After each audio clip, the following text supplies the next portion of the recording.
Oh, we're live. Okay, wait. Ta-da! Hello! We are live on Facebook. We're also live on Instagram. We are recording. Hi, everybody. Hopefully this is working.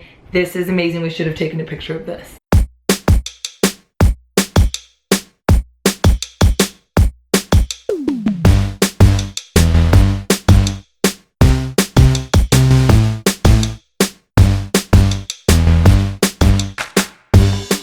Jordan Page with FunCheaperFree.com and BudgetBootcamp.com here. And what do you know? It's Q&A Tuesday, and guess who I'm joined with? Hello. That's right, it's Bubba. Hi guys, how's it going? Hello. For anyone who has no idea who we are, I'm a blogger. I blog at FunCheaperFree.com, and I blog about frugal living and budgeting and finance and also parenting, because we're kids of 5 kids in 6 years.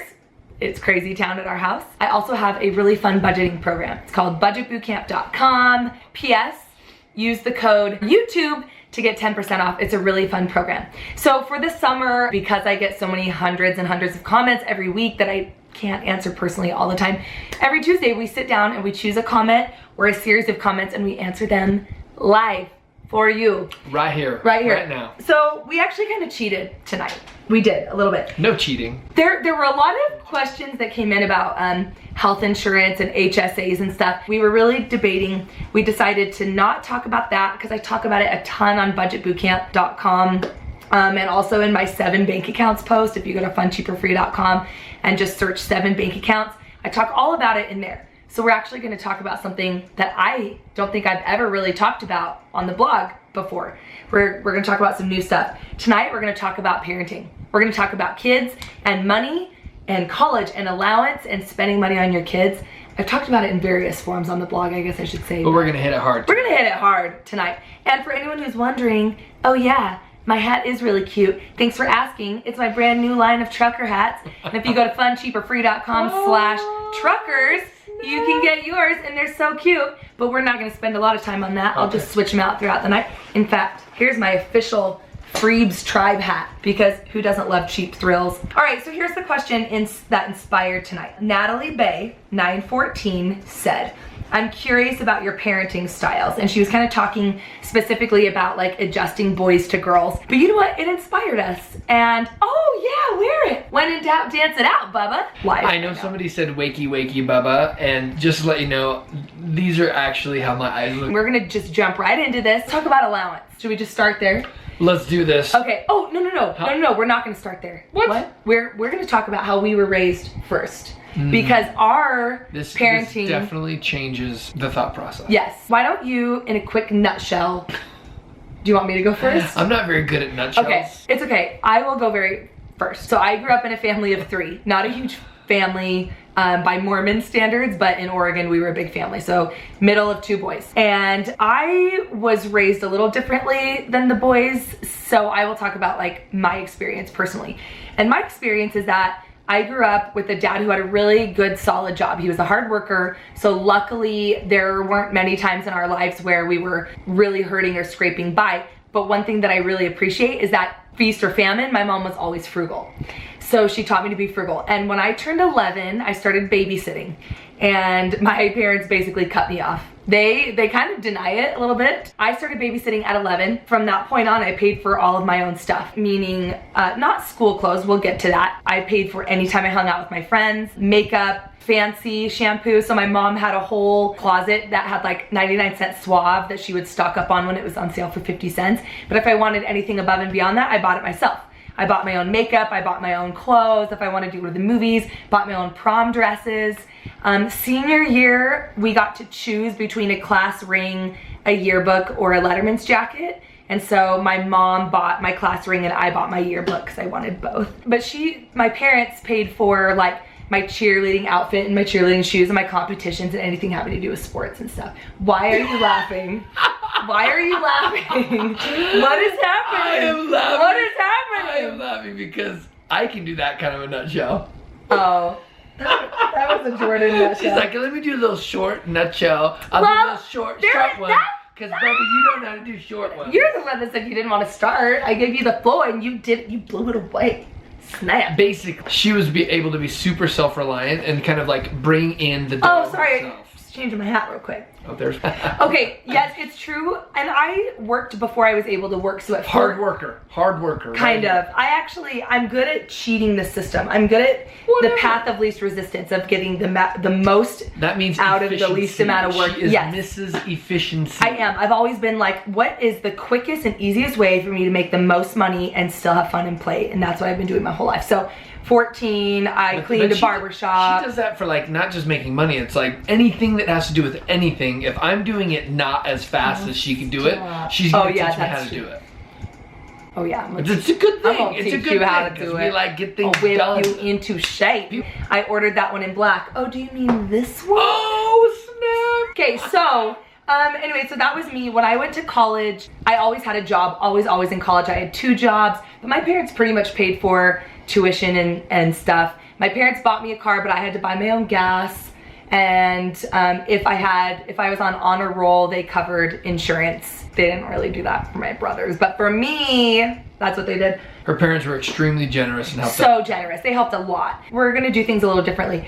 So he was on a different end of things. Yeah, so I'm the youngest of 4 kids. My parents grew up in Northern California, East Bay. Oh yeah, I grew up in Oregon. I never said that. Any Oregonians in the house? Hello, Oregon. Suddenly I have a drum. I was actually born in Utah and then moved when I was 6 years old, San Francisco Bay Area, and then moved to Arizona my senior year of high school. Who knew? Dad's job. But essentially our family was all about kind of your own work, your own stuff. In college, it was you were in charge of tuition, because if you could get a scholarship, then most of the time you could get tuition paid for. But we always worked. All of us all had jobs throughout school. I was working at 13 or 14, cleaning stuff like Jordan. And then I started my very first job, real job, was when I was 15-ish, in a call center setting appointments for the sales guys. You may or may not know that his company, launchleads.com, what do you think they do? We set up. They cold call and set appointments. Watch out, parents. The jobs that your kids have at 14 or 15 may be their future. You never know. I'm just saying. Anyway. Our family was never the type where I could go up to them and be like, hey, I want to go to the movie tonight with my friends. Can I have 20 bucks? And they'd be like, yeah, here's 50 bones. Go do it. No way. Like never, ever did I ever get a handout. It was always like, well, did you earn your allowance? Have you earned extra money? Have you taken a spare job? Have you done this? Have you done that? Like, hi from Danville. Figure it out. That's your neck of the woods. I grew up in Clayton. Yeah. Sorry, I keep messing with this because I keep feeling like my shirt is like all showy. That's the show chest here. Oh dear. I'm keeping it G-rated. So yeah, so never got any handouts. My parents were very disciplined at like helping us learn. Yeah. Allowance. Did you ever get allowance growing up? Oh, we did get an allowance, yes. So I loved allowance. What were the rules for allowance? Like, did you just get it every week, or like how? You had to definitely earn it, and you had specific chores around the house or the yard that was just mandatory. Yeah. You did not get paid extra to go and like clean the house or clean the yard. Yeah. So this is taking. Or do dishes or help with dinners. I got allowance, like I said, until I got a job and got cut off. But I did sports too. As a result, I honestly I don't know. I just feel like it put me so much farther ahead. Overachiever. No, just in general, it taught me to be able to juggle a lot of things and to say no to stuff that isn't very important and say yes to things that are. And truthfully, makes you value every stinking dollar when you work really hard for that $6.50 an hour. So now where we're at is we're gonna mesh the 2 things. And this is what we've decided for our family. So we've got 5 kids. Our oldest is 7.5 on down to 15 months. And I see a bunch of people asking if we're having more babies. We will have more babies. I can't get pregnant for a little while because I had to have like a hormone treatment, and I don't want like super weird hairy babies, so we have to let all that get out of my system. So we will get pregnant, but we're taking a little break. Time for a hat change. What are you talking about? Your mom. So what we're gonna do now is we have tried lots of different things. We tried allowance. We have tried like family stores where they earn tickets and buy things, and they all are good. And I will say this, one thing won't work perfectly for all of your children all the time. So we've had to adapt as our kids started super young and are now getting a little bit older. So right now, where we are today is we have decided that we're not really going to do traditional allowance. Dun, dun, dun. Yes.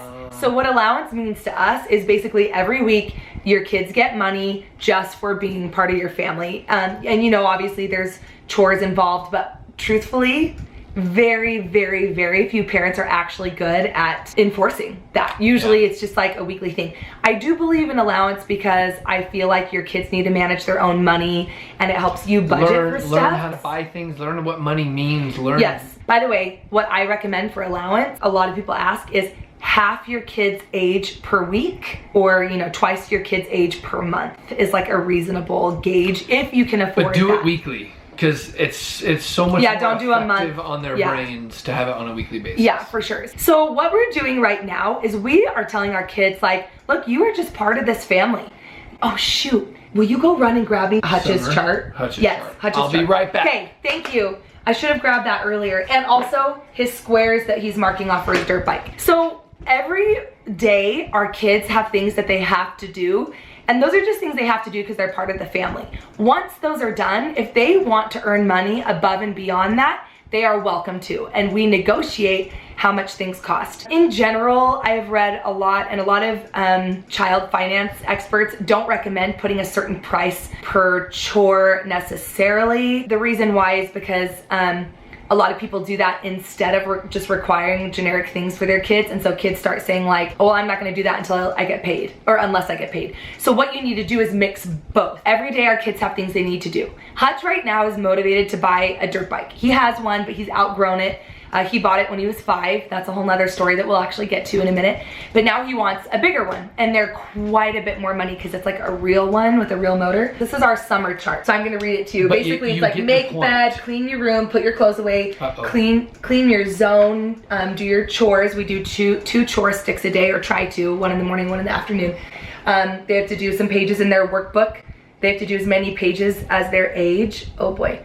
They have to pray every day. We want them to gain life skills. Oh, Facebook, sorry guys. And then read. They have to read so many pages. Your hand's in the way. Okay, Oh, technical difficulties. So, as you can see, Hutch has been really good about filling it in by about dinner time. I'm like, guys, have you done your chart yet? They are responsible for filling in their squares. They're responsible for doing all that. I don't expect perfection because as a mom, I'm not perfect either. I forget to read with them and do things. But then, so Hutch wants to earn his dirt bike. So then, above and beyond what is already required of him, he can earn money. 101 squares because it bothered me that we had like one extra square. So $301 is what he owes me, and this is like representative. So then if he gets to do 6 pages every day, and then if he does an extra 10, then he can cross off a square, which represents $1. If he does his 2 chore sticks in his zone and he wants to earn extra money, then we'll negotiate. And I'll say, okay, I'll tell you what, do 3 more chore sticks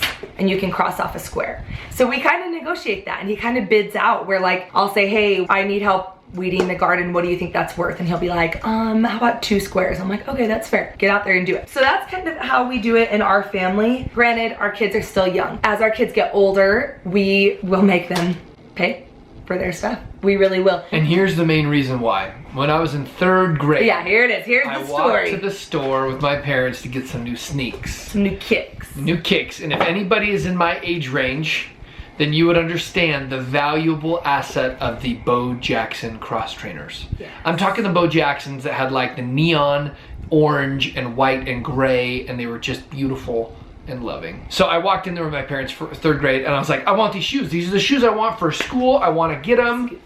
I'm so excited about them. And my parents were like, $60 for shoes for a 3rd grader? Yeah. That's insane. That's crazy town. Yeah. My parents basically said, look, if you can earn $20, we will pay for the rest.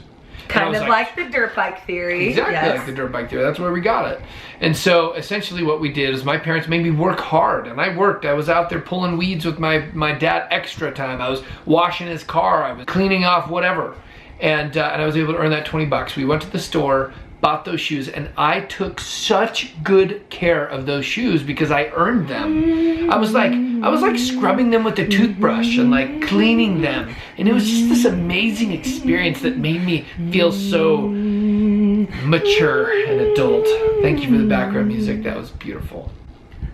Did you feel that? I felt it. I felt it. All right, Candace. I felt it. Anyway, anyone know that's what how we're we got talking it. about? Thank you, Mom and Dad. That was awesome. So to this day, it was one of those things where when our son was 4 years old, he kept asking for a dirt bike. And we were like, we're not going to buy you a dirt bike. You're 4. And then we were like, oh, wait a minute. Well, let's think about how can we buy it? How can you buy a dirt bike? So we said, okay, if you earn 200 and I can't remember, it's in my Instagram if you go back, but it was like $275 or something. It was a lot for a 4-year-old. 245. And something like that, which we figured would be about half the cost. We're like, if you can earn this much, then we will cover the rest. So we did start giving him a weekly allowance because he was a little kid, you know, at the time, especially only 4 years old. But he folded every washcloth and towel. He is an amazing folder that came through our laundry. He emptied the dishwasher and filled the dishwasher and did chores that were appropriate to his age. And he was really good about it. And just like this, he crossed off squares. So he felt every dollar that he earned. And you know what? It was such an emotional experience for everybody the day that he earned his last square. I have a picture of his face the moment he crossed it off and realized it. It was just like one of those parenting moments. It took a whole year. So he was 5. A year, people. Yeah, a whole year. year. Talk about patience. Yeah, and all the while, our little 4-year-old Priya, who is not patient, she's like her mom, wanted to earn something too. We're like, okay, and she kept saying, I want to earn a trampoline. So she found this Jumperoo. Have you guys seen those? The indoor trampoline. Yeah, it's like an indoor trampoline. I have a promo code, but they can give you a discount if you're interested. I'll post it. But so she saved up 100 and he was 245. She was 175, I think.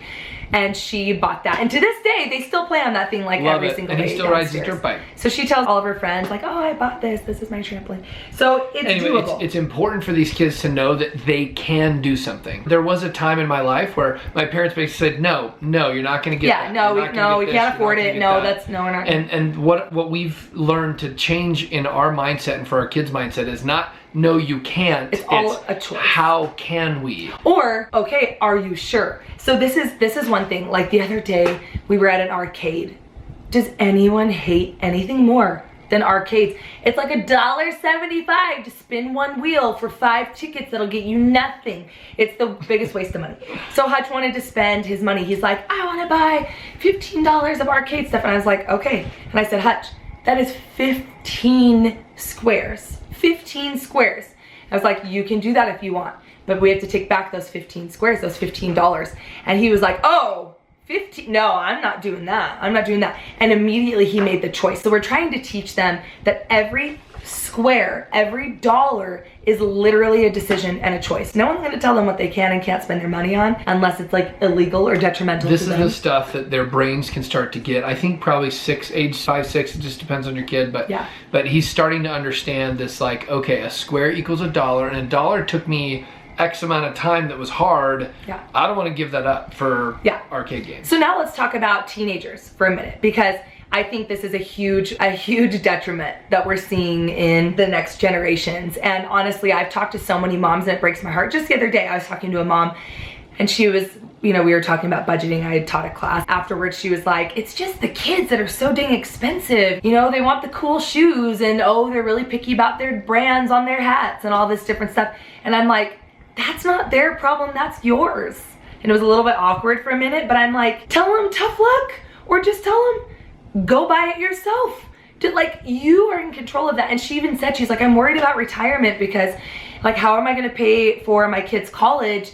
And I'm like, whoa. Who says you have to pay for your kids' college? Tell them to go figure it out. But anyway, some of the questions that you guys had up there was like, how do we, if they buy something, do they use the mine card? Like, I bought it, that's mine. It's mine. You can't play with this, you can't do this. And it's just a rule, we share things. So you gotta share. We buy the car, but we share it. You gotta share, right? Yeah. We share this house, we share our food, we share the stuff here. There are certain things that we, like if our little baby is gonna destroy something of the kids, then we'll make sure to take that special item and say, hey, let's not leave that special glass, whatever, fairy on the ground. We try to give the kids their own special space. So like there are certain things like Prius calico critters that are tiny and special, and those are her special thing. So she keeps those in a special place, and the kids play with them with her permission. And we do have a few things like electronics, like Hutch has a digital camera that obviously we're not gonna let the 4-year-old just run around the house with. That's his special thing. So he has a box in his room where he keeps his stuff. But it's more about keeping things safe and special rather than this is mine, you can't use it, you can't touch it. If you say it's mine, I get to take it. And if the kids fight about some kind of toy, we take it away and say, I'm sorry, you fought about it. Neither one of you get it.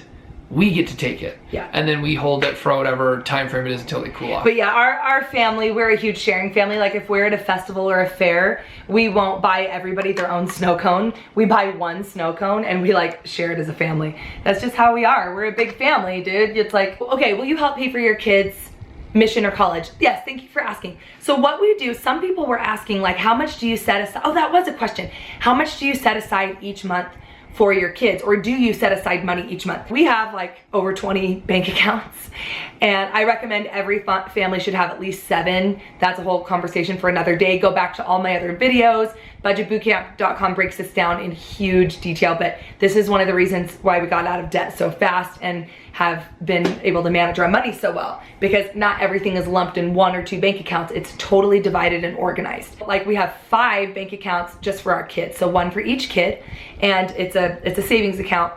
And we're looking actually into, now we're looking into those education savings plans, but we're always a little wary of stuff like that because sometimes they really limit what you can do with the money. So right now they're just in Ally Bank savings accounts, because right now Ally Bank has the best interest rates. It's an online bank. You can't pull the money out easily. It takes a couple of days.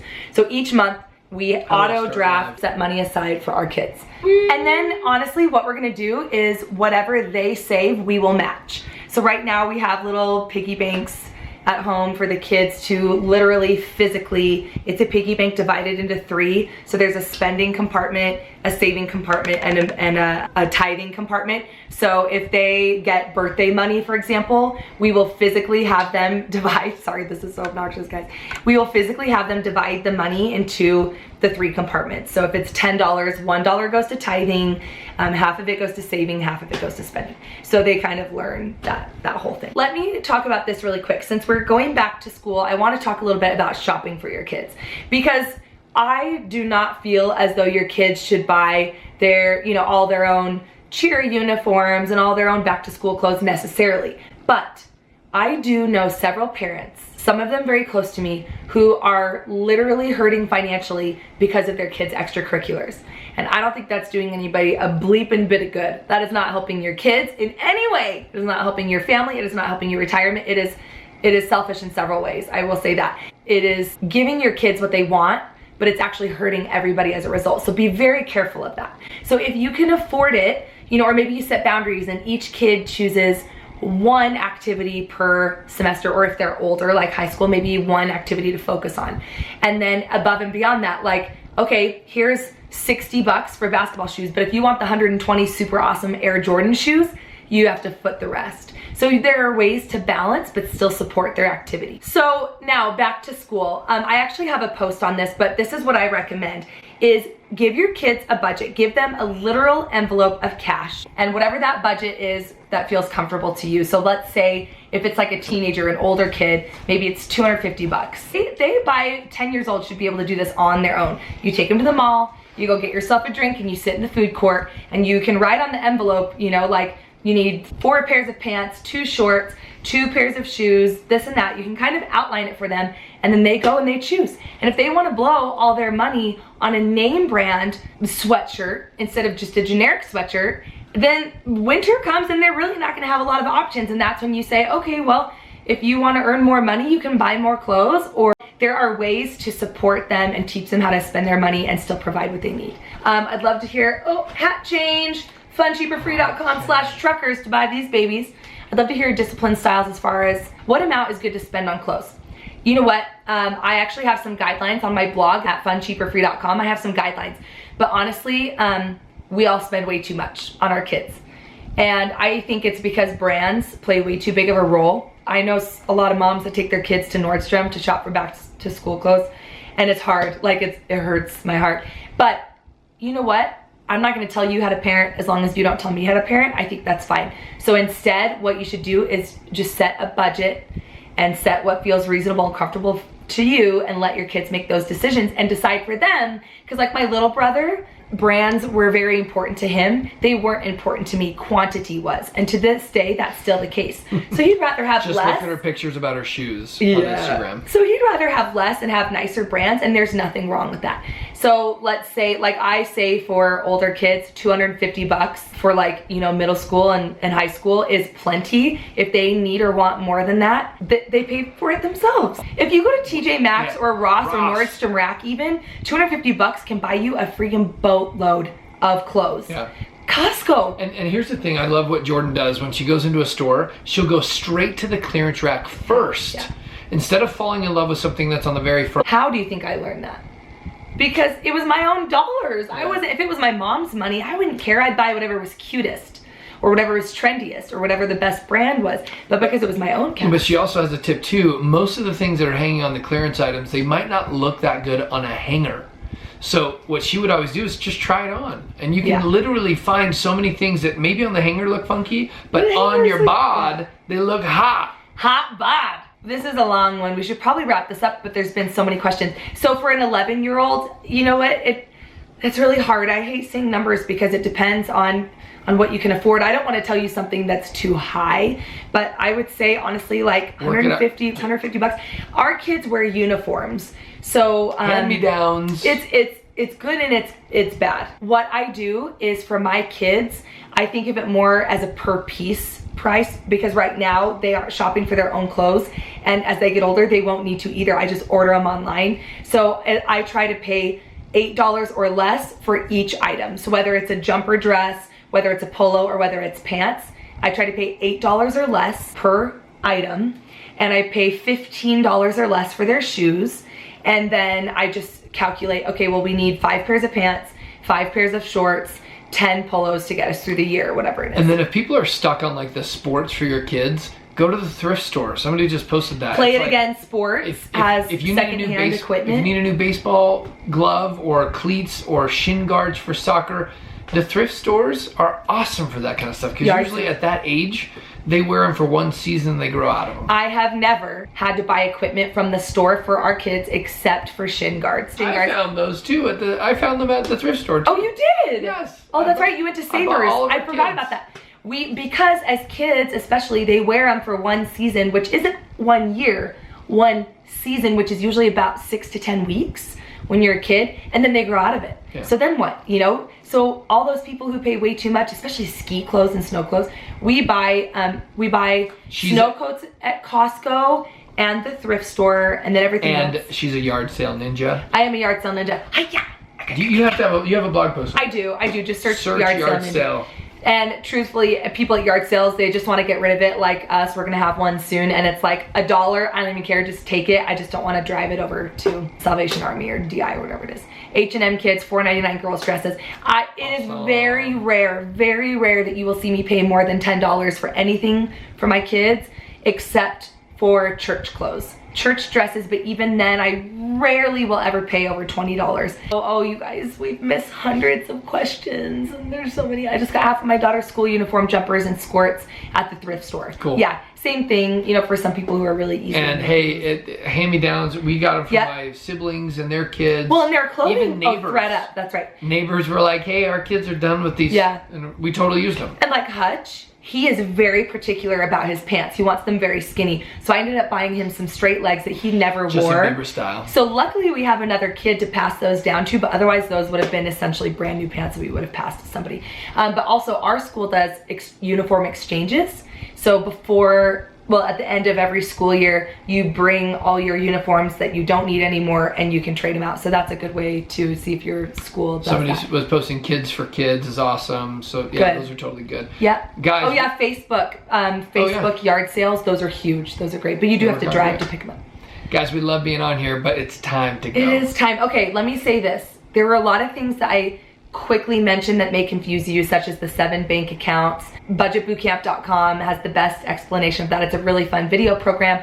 Just use the promo code. Don't pay full price. And then also my blog, funcheaperfree.com. Just just search. You'll find this stuff. I'll try to post links if I can remember. I was going to say, read the comments in any platform because great advice. The advice I'm seeing pop through is insane. So we don't even have time to read them all. So that's awesome. Love you guys. Every Tuesday, Q&A Tuesday. We will be back next week. This is hard. Peace out. This is the hardest. This is our parting is Love you. such sweet sorrow. This is so hard. Hi guys. Okay, I'm gonna order right. Do you think this is still recording? Do you think they Facebook. can still see us? No. You don't think so?